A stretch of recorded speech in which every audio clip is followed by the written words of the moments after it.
बुलाते हुए जोरदार तालियों में जोरदार तालियों में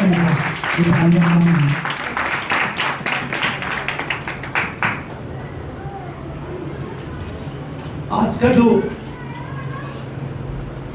मजमून है जिस पर हम सीखने वाले हैं वो बड़ा ही अलग और मेरी भी जिंदगी में शायद सीखने के लिए पहली दफा भी है या है। उसका कुछ बैकग्राउंड बताना चाहूंगा कि खुदा ने मेरे जहन में कैसे डाला। जॉब पर था, वहां पर एक शख्स मेरे करीब खड़ा है और अचानक से एक दूसरे के साथ गुफ्तगू करते हैं और गुफ्तगू के दौरान कहता है कि एरा बेड़ा घर मेरी बात दुआ ने किया। मैंने उस बात को बड़ा अफसोस के साथ और मैंने बड़ा डीपली लिया और मैं उस बात पर सोचना शुरू हो गया कि ये बात कितनी अफसोस ज़्यादा है, अफसोस करने के काबिल है कि एक शख्स किसी के लिए बुरा चाहे और खुदा उसकी सुन ले। ऐसा पॉसिबल है? कोई इंसान किसी का बुरा चाहे और खुदा उसकी सुन ले? कौन कौन इस बात में मुत्फिक है कि खुदा उसकी सुनता है जो किसी का बुरा चाहता है? कौन कौन मुत्फिक है?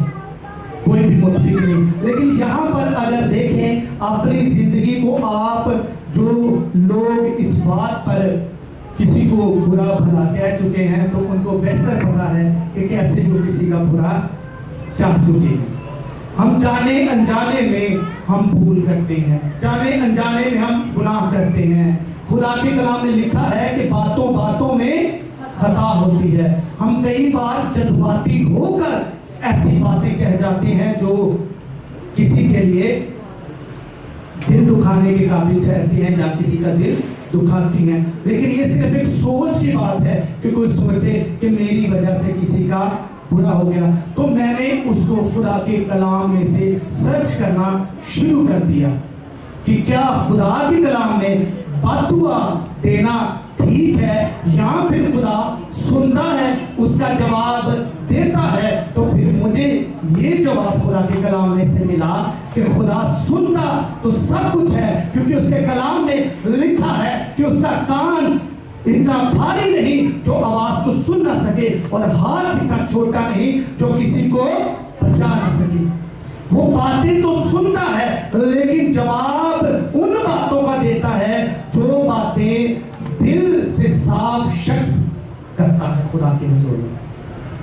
और हम देखेंगे कि बाइबल मुकद्दस इसके बारे में क्या कहती है। मत्ती रसूल की इंजील उसका 5 बाब और उसकी 44 आयत को हम देखते हैं कि खुदा का कलाम हमें क्या सिखाता है। मत्ती की इंजील उसका 5 बाब और उसकी 44 से 44 आयत को हम देखेंगे।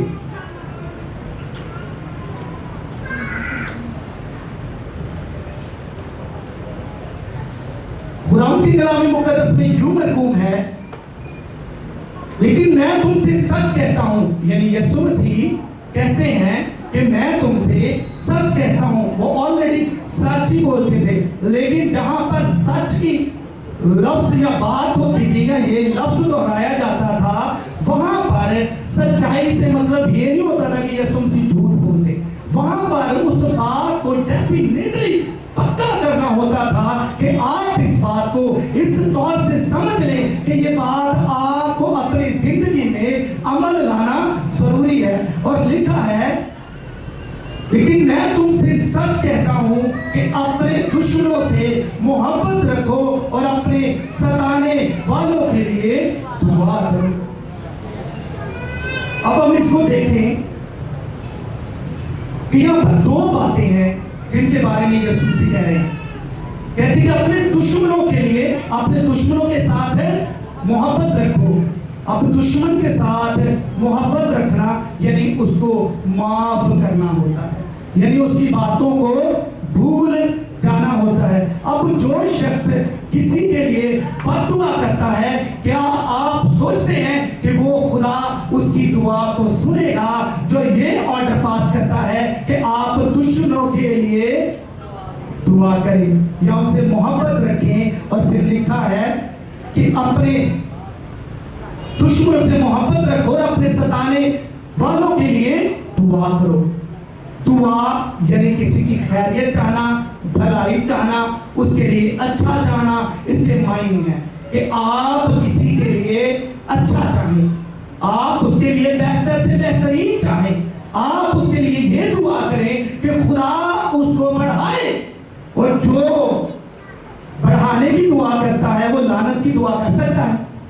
ऐसा बिल्कुल नहीं। और अगर वो खुदा हमसे कहता है कि अपने दुश्मनों के लिए दुआ करो, मोहब्बत रखो और अपने सताने वालों के लिए दुआ करो, यानी जो आपको तंग करते हैं उनके लिए दुआ करो, और जो गन लगाकर अपने बदन के साथ आपको गोली मारने के चक्कर में रहते हैं उनके साथ मोहब्बत रखो। ये बिल्कुल नहीं लिखा यहाँ पर। मैंने बड़ी सर्च की 3-4 दिनों में कि कहीं ना कहीं मुझे बद्दुआ का लफ्ज़ बाइबल में मिल जाए, कोई ऐसा ही वाक़या मिल जाए जहाँ पर बद्दुआ जो है वो चाहिए हो। लेकिन फिर मुझे एक लफ्ज़ मिला, वो लफ्ज़ था, दाऊद कहता है ज़बूर 19 में कि जो मुझसे झगड़ते हैं तो उनसे झगड़। अब मैं इसको सोचना शुरू हो गया, मैंने कहा खुदा वो तो नबी था, वो तो बादशाह था, और तो कहता है कि वो तेरी पसंद का शख्स है। और उसने कहा कि जो मुझसे झगड़ते हैं तो उनसे झगड़। और खुदा ने मुझे जवाब दिया कि वो अपने ऊपर इस बात को रखते हुए नहीं कह रहा, बल्कि वो अपना बोझ मुझ पर रखते हुए कह रहा है कि खुदावंद मैं इससे पीछे हटता हूं और तू आगे होकर इसको समझा, तू आगे होकर इनको समझा, तू झगड़ इनसे। वो ये नहीं कहता कि तू इनका बेड़ा गर्क कर दे, तू इनको तबाह बर्बाद कर दे। और यहाँ पर एक और कंडीशन जो मेरी नजर के सामने से गुजरी हुई, वो कंडीशन कुछ खास लोगों के लिए थी, कुछ खास पर्सनैलिटीज थी। अगर हम बाइबल मुकद्दस में पढ़े तो वो कुछ खास लोग थे जिनके बारे में कुछ बातों को सुना भी गया, लेकिन हमें इतनी ऑथराइजेशन नहीं है। यीशु मसीह पर एक जगह पर कहते हैं कि तुम मुझसे भी बड़े बड़े काम करो। और मुझे लगता है कि यहाँ पर कोई ऐसा शख्स नहीं बैठा जिसने कभी मुर्दा जिंदा किया हो, या फिर कोई ऐसा शख्स बैठा हो जिसको किसी ने बहुत ज्यादा दुख दिया हो और उस शख्स ने उसके मुंह पर कहा हो कि जा मैंने तुझे माफ किया, तूने मेरी कमर में छुरा मारा और मैं तुझे माफ करता हूं। किया माफ आपने? इतना बड़ा, चले खुदावंद आपको बरकत दे। तो ये जोरदार तालियां मारने के लिए, अगर उन्होंने माफ किया तो ये बड़ी बात होती है कि आप किसी को माफ करें। लेकिन मैं बात कर रहा था यीशु मसीह के जुल्म वाली, कि जिस लेवल पे यीशु मसीह को सताया गया, उस लेवल पर अगर आपको कोई टॉर्चर करता है तो आप उसको कहें कि जा मैंने तुझे माफ किया। बड़ा मुश्किल होता है, जान तक दे दी, जान तक उन्होंने दे दी। और फिर इस बात को देखते हुए मैंने जब पढ़ा तो एक जगह पर मुझे मिला दूसरा सलातीन, उसका पहला बाब था और उसकी पहली आयत में मुझे मिला एलिया का वाक्या, जहाँ पर एलिया के लिए बादशाह वो बीमार होता है, गिरता है और उसको चोट लगती है और वो पूछता है कि बाल से जाकर कहो, पूछो कि क्या मैं ठीक हो जाऊंगा।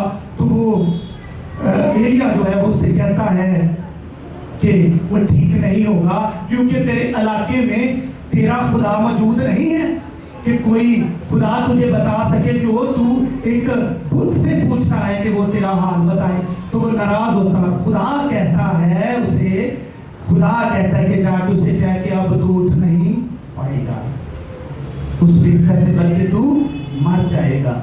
और जब उसको बताया जाता है जाकर के ऐसा हुआ कि एलिया ऐसा एक शख्स था हमारे पास और उसने कहा कि ये तेरा बादशाह उठ नहीं पाएगा, तो वहां पर जाकर वो बताते हैं और वो कहते हैं कि जाओ, बादशाह कहता है कि जाओ वो एलिया था उसे लेकर आओ।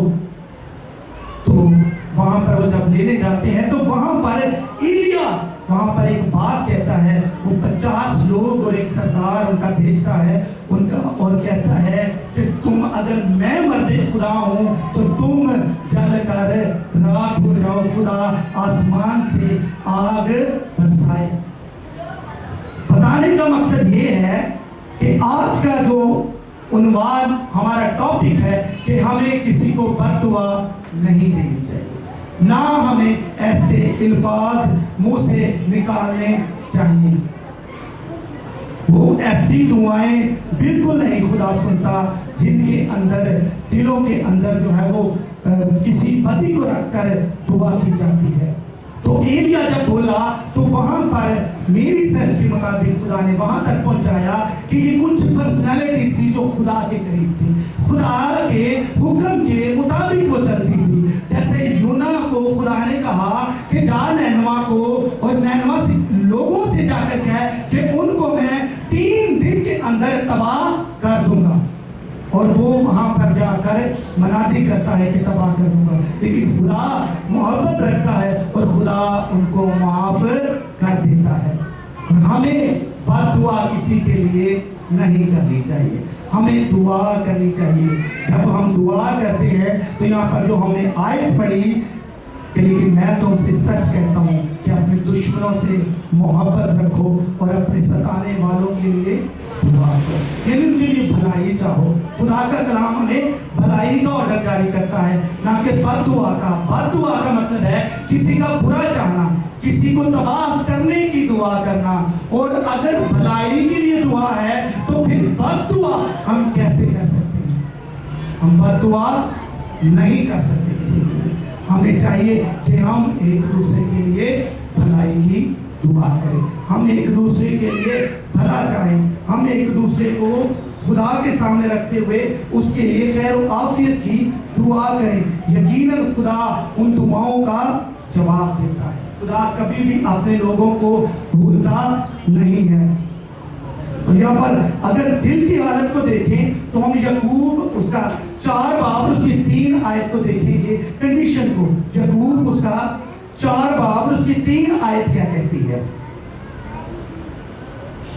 यकूब का आम खत और उसका 4 बाब उसकी 3 आयत कि दिल अगर आपका खुदा, अब यहां पर हमारा निचोड़ हमें समझ आएगा मजमून का।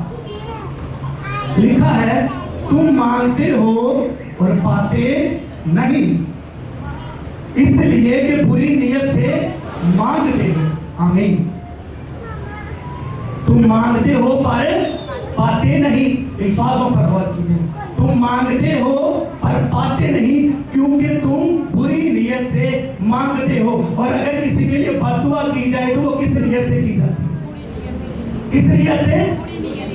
ऊंची आवाज में कहना जरा, किस नीयत से? बुरी नीयत से। और खुदा का कलाम क्या कह रहा है कि तुम मांगते हो पर पाते नहीं क्योंकि तुम बुरी नीयत से मांगते हो। और अगर किसी के लिए बुरा चाहे तो फिर वो बुरी नीयत से मांगा गया, तो फिर कैसे हो सकता है कि खुदा अपने दुश्मनों से मोहब्बत का ऑर्डर दे और आप बुरी नीयत से मांगे और खुदा किसी का बेड़ा गर्क कर दे? ऐसा हो सकता है? जोरदार कि खुदा हमें भलाई करने की तरकीब देता है। खुदा हमें सिखाता है कि हम किसी का भला चाहें, हम वो दुआ करें जो हम दिल से करें, ताकि खुदा उन दुआओं का जवाब दे, ताकि खुदा उन दुआओं का जवाब दे और किसी का भला हो। जब आप किसी की दुआ करें तो आप किसी का भला चाहते हैं, आप भला चाहेंगे तो किसी का अच्छा होगा। जब आप किसी का अच्छा चाहेंगे तो फिर इसका मतलब ये ऑथेंटिक आपके लिए प्रूफ है कि आपने दिल से मांगा था और आपने नियत से मांगा था, आपने साफ नियत के साथ मांगा था और आपके दिल के अंदर किसी के लिए मैल नहीं थी। और अगर आप अपने दिल के अंदर पूरी नियत से किसी के लिए मांगते हैं, खुदा वो बिल्कुल नहीं सुनेगा। अगर आप कहते हैं कि जा तेरा जानते हैं खुदा माफ करे, एक्सीडेंट हो रही, कई जुबानों से आपने सुना होगा, कई लोगों को आपने झोलियां उठाते हुए देखा होगा। और ये एक दर्दनाक कहानी है, ہمیں نہیں ایسا کرنا چاہیے. خدا کے لوگ ایسا نہیں کرتے. جو خدا کے کلام کو اپنی زندگی میں رکھتے ہیں وہ کسی کے لیے بد دعا نہیں کر سکتے, کیونکہ ان کا بد دعا دینا رائے گا ہے. خدا اس کا جواب نہیں دے گا. اور جو میں نے آپ سے ایلیا کا ذکر کیا وہاں پر بھسم ہو جاتے ہو, اور وہ پرسنالٹیز خدا کے بہت قریب تھی. جو میں نے کہا کہ یسوع نے کہا کہ تم مجھ سے بھی بڑے بڑے کام کرو گے, تو یہاں پر یسوع سے بڑا ایمان کسی کے پاس نہیں ہے جو اس سے بڑے کام کرے. یسوع ہی واحد پرسنالٹی تھی جو بڑے کام کر سکتے. تو اس لیے ہمیں چاہیے کہ اگر ہم کسی کے لیے بد دعا چاہیں یا پھر اگر چاہتے کسی کا برا, تو خدا کی مرضی ہونا ضروری ہے. اور خدا کی مرضی چاہنے کے لیے آپ کو خدا کے قریب ہونا بہت ضروری ہے. جیسے ایلیا خدا کے قریب تھا, جیسے الیشا خدا کے قریب تھا. اور ہم اس لیول پر نہیں ہیں. ہم کسی کی بھلائی چاہ سکتے ہیں, ہم اپنے دشمنوں سے محبت رکھ سکتے ہیں, تاکہ ہم کسی کا بھلا چاہیں تو ہم اپنا بھلا کریں گے. آئے ہمارے باپ جب ہم دعائے روحانی کرتے ہیں تو کہتے ہیں کہ ہمارے قصور ہمیں معاف کر جیسے ہم دوسروں کے قصور معاف کرتے ہیں. تو اگر ہم کسی کے قصور معاف نہیں کرتے, اکثر میں کہتا ہوں کہ یہ ایک سٹیٹمنٹ ہے. سٹیٹمنٹ کیسی ہے؟ اگر آپ ایک مکان خریدتے ہیں اور اس کا ایک ای اسٹیمپ پیپر ہوتا ہے, اس پر لکھا جاتا ہے کہ جناب اتنا آپ نے بیانہ دیا, اگر یہ بیانہ آپ پوری پیمنٹ ہمیں اس ڈیٹ تک نہیں کرتے تو آپ کا بیانہ جو ہے وہ ختم کر دیا جائے گا, یہ اسٹامپ ویلیو نہیں رکھے گا. تو اسی طرح سے ہم جب دعائیں روحانی کرتے ہیں تو ہم سٹیٹمنٹ دیتے ہیں. سٹیٹمنٹ کیا دیتے ہیں کہ اے خدا ہمارے قصوروں میں اس طرح سے معاف کر جیسے ہم دوسروں کے قصور معاف کرتے ہیں. اور اس کو اگر ہم الٹ تھوڑا سا لیں, تھوڑا سا اس کو گہرے طریقے سے پڑھیں تو لکھا ہے, مطلب اس کو سمجھنے میں اس کی تشریح ہے کہ اگر ہم کسی کے قصور معاف نہیں کرتے تو تو بھی ہمارے قصور ہمیں معاف نہ کرنا. تو پھر اس لیے ہمیں چاہیے کہ ہم دوسروں کے قصور معاف کریں, نہ کہ ہم کسی کا برا چاہیں بلکہ ہم بھلائی چاہیں. اگر ہم کسی کا اس زبان سے دعا کرتے ہیں تو پھر ہم اس کے لیے برا نہیں چاہ سکتے. ہمیں جو یسوع مسیح نے کہا کہ اپنے دشمنوں سے محبت رکھیں اور اپنے ستانے والوں سے جو ہے وہ اپنے ستانے والوں کو یعنی ان کے لیے دعا کرو, یعنی ان کی بھلائی چاہو. تو ہمیں بھلائی چاہنا ضرور ہے. آج کا حاصل کلام یہی ہے کہ آپ بھلائی چاہیں, آپ دوسروں کے لیے دعا کریں, نہ کہ بد دعا. اور اگر کوئی یہاں پر ایسا بیٹھا ہے جو جذباتی ہو کر, کئی بار تو اکثر دیکھا کہ ماما میں بچیاں دینا شروع نہیں بات رہے ہیں, تیرا بیڑا ہی گھر کو. اچھا یہاں سے ایک سیکھنے والی بات میں اکثر کہتا ہوں کہ کئی ماں نا اس بات کا گلا کرتے ہیں کہ میرے بچے مینوں پیسہ ہی نہیں دیتے, میرے بچے مینوں پیسہ ہی نہیں دیتے, میں نہ سارا کو پالیا ہوں مینوں یہ سارے نہیں پالتے. تو پہلے دن کی غلطی کر دے سی چوری جو تیرا بیڑا ہی غلط ہو, تو بعد میں جب جو بیڑا غلط کیا تھا اسی سے سوچتے ہیں کہ اب مجھے دے, پہلے تو بیڑا غلط کر دیتا ہوں توقع کر دے سانو دوے. تو جب بیڑا ہی غلط کر دیتا ہے بندے کا تو دینا انہیں کیے تھا. تو اس لیے چاہے ماؤں سے خاص طور پہ اور رشتوں سے, اس لیے آپ اگر کسی سے بھلا چاہتے ہیں تو آپ اس کے لیے دعا کیا کریں. اگر آپ کی اولاد آپ کو پیسے نہیں دیتی, آپ کو فیور نہیں دیتی, تو آپ اس کے لیے دعا کرتے ہیں. دعا کریں گے یعنی آپ اس کی بھلائی چاہیں گے, بھلائی چاہیں گے, اس کا بزنس بڑھے گا, وہ برکت پائے گا. جب برکت پائے گا تو کون بندہ ہے جو اپنی ماں کو یا پھر اپنے باپ کو نہیں دے گا. تو بد دعا نہ کیا کریں. بڑا لمبا میسج تھا لیکن وقت کو دیکھتے ہوئے میں یہیں پر اس کو کلوز کرنا چاہتا ہوں. اور آج کا حاصل کلام یہی ہے, ان شارٹ آپ سب کے لیے اپنے ساتھ لے کر جائیے گا. قائد ہے خدا کے کلام میں لکھا ہے کہ اے میرے بیٹے گناہ بن اور میری باتوں کو اپنے گلے کا تاج بنا لے, تاکہ تجھ سے کبھی جدا نہ ہونے پائے. باجیاں تو بڑے شوق نہ لوگ کٹ پاتی ہیں. چین کتنے لوگوں کو پسند ہے چین پہننا, بڑے لوگوں کو یہاں پر پسند ہے. تو اس لیے اس کو بھی آج چین یعنی توق بنانا یعنی لاکٹ پہننا اپنے گلے میں. خدا کے کلام کا لکھا ہے کہ میرے بیٹے کا نام بن اور میری باتوں کو اپنے گلے کا तौक बना ले, यानी अपने गले में पहन ले, ताकि तुझसे कभी जुदा ना होने पर। इस कलाम को अपने ज़हन में लेकर जाइएगा और कभी आज के बाद किसी के लिए बद्दुआ नहीं बल्कि भलाई चाहिएगा, भलाई की दुआ कीजिएगा, ताकि वो इंसान जब आप भलाई चाहेंगे तो वो शख्स का रवैया आपके साथ चेंज हो जाएगा। In the name of Jesus Christ, God bless you. खुदा आपको आज के कलाम में अमल करने की तौफीक।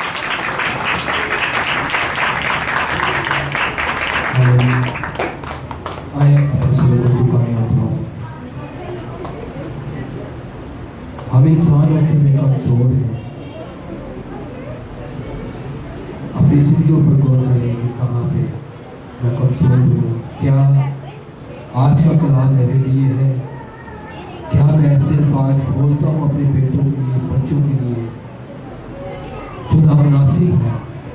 तो खुदा से माफ़ी चाहेंगे, आज से अपने बच्चों के लिए बरकत चाहना शुरू करें, क्योंकि वो आज आपको ब्लेस करने के लिए उठा है। हालेलुया। आज के कलाम के लिए खुदा की शुक्रगुजारी करेंगे। मैं एल्डर साहब से दुआस करूँगा, दुआएं और कलाम की शुक्रगुजारी के लिए दुआ करें। हालेलुया। एल्डर साहब से दुआस कर दुआएं